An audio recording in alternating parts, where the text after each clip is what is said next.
Hello everyone and welcome to today's video. Today I'm very excited because I'm going over the Proposition 50 in California that is up in the November 4th, 2025 election ballot. This is the first video I've done on my channel covering Prop 50 and what my election prediction is for this race. So I'm very excited to go over it. In this video I'm going to do my best to explain what it is, break it all down, go over the recent polling data, and how I think this race is going to end up going. So just to give you an idea here, for Prop 50, there's essentially two sides in this. Those who are going to vote to pass Proposition 50 in California and reject it. And the people who want it to pass mostly are the Democrats, and the side that don't want it to pass so much is the Republicans.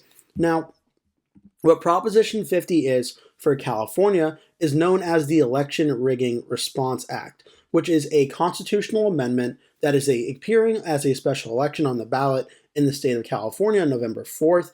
And the special election was put out on the ballot by the California state legislature and on behalf of California Governor Gavin Newsom in response to the 2025 Texas redistricting that redraw Texas's congressional map in favor of adding 5 new districts to be won by the Republicans in the 2026 midterms that President Trump has been pushing for in both Texas and several Republican states around the country, trying to tilt the House map for 2026 more in the Republicans' favor so that Republicans can keep the House red in 2026 and try and keep President Trump's agenda and core policy goals going through 2026 or through 2027 and heading into 2028 as well.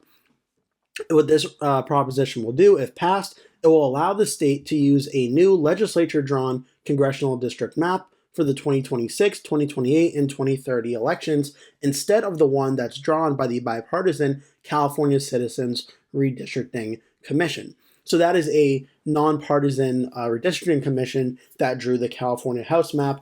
The Democrats and Gavin Newsom want to get rid of that commission and have the state legislature draw a new map to target out 4 or 5 Republican seats and try and get more Democratic ones in there to help level the playing field and help Democrats out for 2026 in response to what President Trump did in the state of Texas and around the country. The map defined in Proposition 50 is a Democratic gerrymander redistricting intended to offset Republican-favored gerrymandering redistricting in Texas. It redraws several Central Valley and Southern California districts to incorporate larger shares of Democratic-leaning urban and suburban voters, while reducing Republican registration advantages in multiple swing areas and converting several previously competitive or Republican-held seats into safely Democratic ones.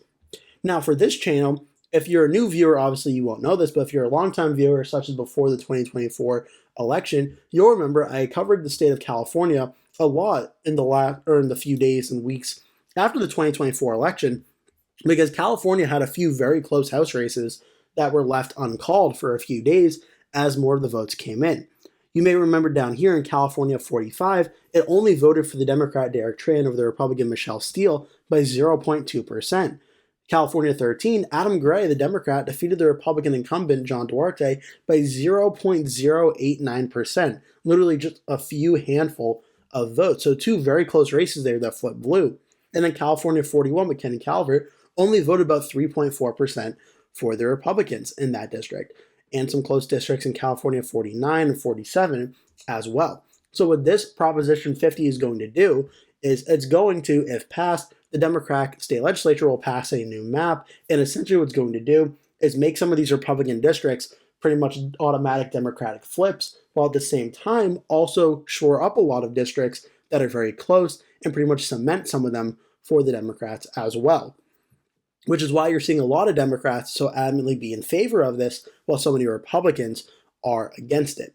Now, it also does give a proposed map that the Democrats are seeking to do, in which it targets 5 Republican seats. California 1 with Doug LaMalfa, California 9 with California 3, with Kevin Kiley, David Valadao in California 22, Ken Calvert in California 41, and Darrell Issa in California 48. Is the proposed map that the Republicans are seen to be attempted to be drawn out by the Democratic map. The proposed map is also expected to cement a lot of the Democrats and make their districts more blue. For California 9, Josh Harder, California 13, Adam Gray, Jim Costa, California 21, George Whitesides, California 27, Derek Tran, California 45, Dave Min, California 47, and Mike Levin, California 49. Not a coincidence, a lot of the races I talked about being very close in 2024 are the races that the new map would hope to try and cement for the Democrats and give them more of a stronger chance at winning those districts. Especially in 2026, a midterm election, which based on the historical expectations of midterms would likely be more Democratic than 2024 was, and even 2022 was with the Democratic president at the time, Joe Biden, having a midterm. So that's what the map is seeking to do for this race. Now, there was some litigation and such, but it got on the ballot, and now where do things stand? There are a lot of people that are in favor of this and a lot of people who are against this. Pretty much every single Democrat is in favor, including some very notable names. Former President Barack Obama, former Vice President Kamala Harris, Eric Holder, the former Attorney General Xavier Becerra, the United States Secretary of Health and Human Services under Joe Biden, have all endorsed this federally. For Senators Cory Booker, Alex Padilla, California, Adam Schiff, California, Elizabeth Warren, Massachusetts, have endorsed this. Several U.S. representatives, including the former Speaker Nancy Pelosi, have supported this bill or amendment as well. And several Democrats statewide and notable individuals as well in the state support this proposition. On the Republican side, several Republicans have come out now against this proposition, including several U.S. representatives, especially a lot of Republican representatives who may potentially be losing their districts as well, like Darrell Issa, Ken Calvert. They are out against this as well. The main face that's been leading the anti-opposition to this is actually the former governor and Hollywood actor Arnold Schwarzenegger, the 38th governor of California. He's been the main opposition voice for this proposition as well. And lots of other local officials and organizations as well have come out against this proposition for the GOP. Now, for the polling itself, this is where things get interesting. Not a ton of polling data has been done thus far, but the most recent polling data came from CBS News and YouGov in between October 16th and 21st. So as of the time recording this video, just about a day ago, this came out, and it shows a pretty lopsided lead for the support, aka for the Democrats, in this. And the phrasing was, if the election were held today, how would you vote on Proposition 50, which authorizes temporary changes to congressional district maps in response to Texas partisan redistricting? 62% of respondents say they support it, while 38% say they oppose it. That's very significant. Now, the last poll from the end of September and beginning of October was from the Republican pollster Coefficient. And even still, in the Republican poll, it showed the Democratic pro side leading 54 to 36 in that regard. In the short phrasing of it, in the long phrasing of it, relatively similar, 56-39, people supporting that one. Emerson College, whose poll was back in September, they're obviously a very reputable polling source. They have support at 51, not support 34, 15% undecided. The last time that the pro side was not winning was from the Citron Center Possibility Lab Politico from back in July, where it was 64-36 in opposition to this move. Though it seems as time has gone on, that poll is looking more and more like an outlier, and the pro side is more expected to win. And I think, obviously, with ballot questions and state amendments, constitutional amendments, things can be kind of tricky sometimes, especially with how these bills are worded for the ballot on elections. Obviously, the wording can be very difficult and tricky for people to understand, especially if people do not spend a ton of time researching it or are politically involved as much. It may be a little bit more difficult for them to know exactly what this does, but when you see 62-38 support to oppose, I think it really comes down to the California politics of it all, which when you look at it, California voted for President Kamala Harris over Donald Trump by roughly 20 points, 20.1%. Now, Harris was from the state of California. Back in 2020, in a more blue election, Joe Biden won the state over Donald Trump by about 29.2%. California is one of the most safe Democratic states in all of the United States, though it did trend about 9 points or so towards President Trump in 2024. It was still a safe Democratic state. When you look at the most recent numbers from CBS News and YouGov, 62-38, that's about a 22-point lead from CBS News and YouGov for the support side, for the Democratic side, which again suggests the Democratic safe state of California seems to be supporting this measure pretty much right along those partisan lines of how the presidential elections in California usually go. And there's a lot to make about this proposition, how it's worded, who supports it, who doesn't support it. But at the bottom line, what the Democratic governor Gavin Newsom has done is he really brought this forward and framed it as a way to stick up against President Trump and the Republicans in DC who are trying to redistrict the other states' maps, and is using this as a way to kind of fight back against the president. And when you think about California, which, as I mentioned, voted overwhelmingly Democratic for Kamala Harris, clearly a state that is not a big fan of the Republican president, when Newsom has so adamantly gone after the president, the Republicans, on this proposition, and essentially made it if you do this, it will be a big sort of fight against, I don't want to say what I was actually thinking, I'll say a big fight against President Trump and the Republicans in Washington by getting a lot of these Republicans out and drawing in some new Democrats. Yes, it'd be breaking the traditional way in which we do these congressional maps, but it'll be essentially a big push from President Trump and the Republicans.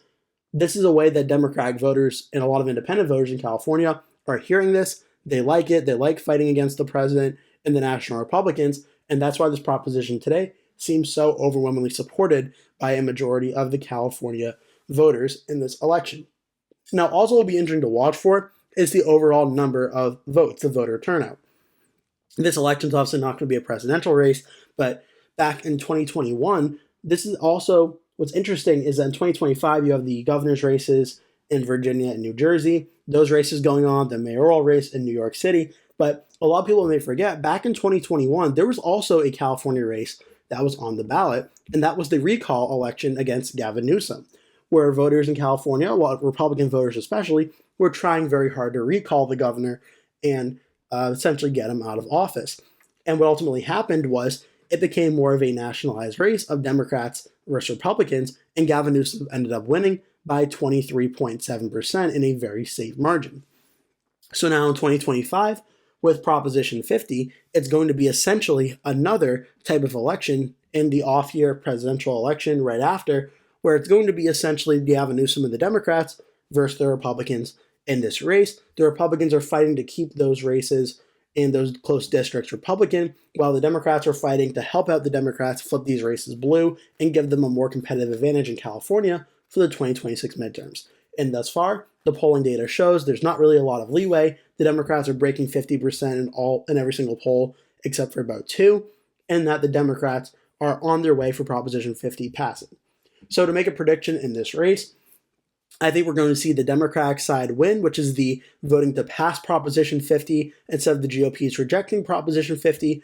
I think we're going to see it pass. I think we're going to see the Democrats win. And I think we're going to see it pass by more than that 15% number, which on the rating scale that we use, 15% margin of victory or more is considered a safe, solid Democratic win. And I think we're going to see Proposition 50 pass by more than 15 points. I think we're going to see it pass right around that 22 point number the polls are currently suggesting. I don't think it's going to waver too much from that. I think we're going to see the Democrats win. I wouldn't shock to see pretty high turnout for just a proposition, but I think we're going to see Democrats win and win by a safe, solid Democratic margin of around 22 points. I hope you enjoyed this video. I hope I broke down Proposition 50, did the best I can. Hopefully, if you have any questions or any comments you want to leave, please leave them down in the comment section below. There's also a lot of great information out there about Proposition 50 if you want to learn more about it, but hopefully I did my best to explain it and hope that all made sense. Thank you so much for watching. Please remember to hit like and subscribe. Again, this is the first video I've done covering Proposition 50, so I hope you enjoyed it. Make sure to stay tuned. I have some other great videos coming out this week and the next few days leading into the 2025 elections I think you're going to really enjoy. At least I hope that you will. Thank you so much for watching. Hope to see you in a future video.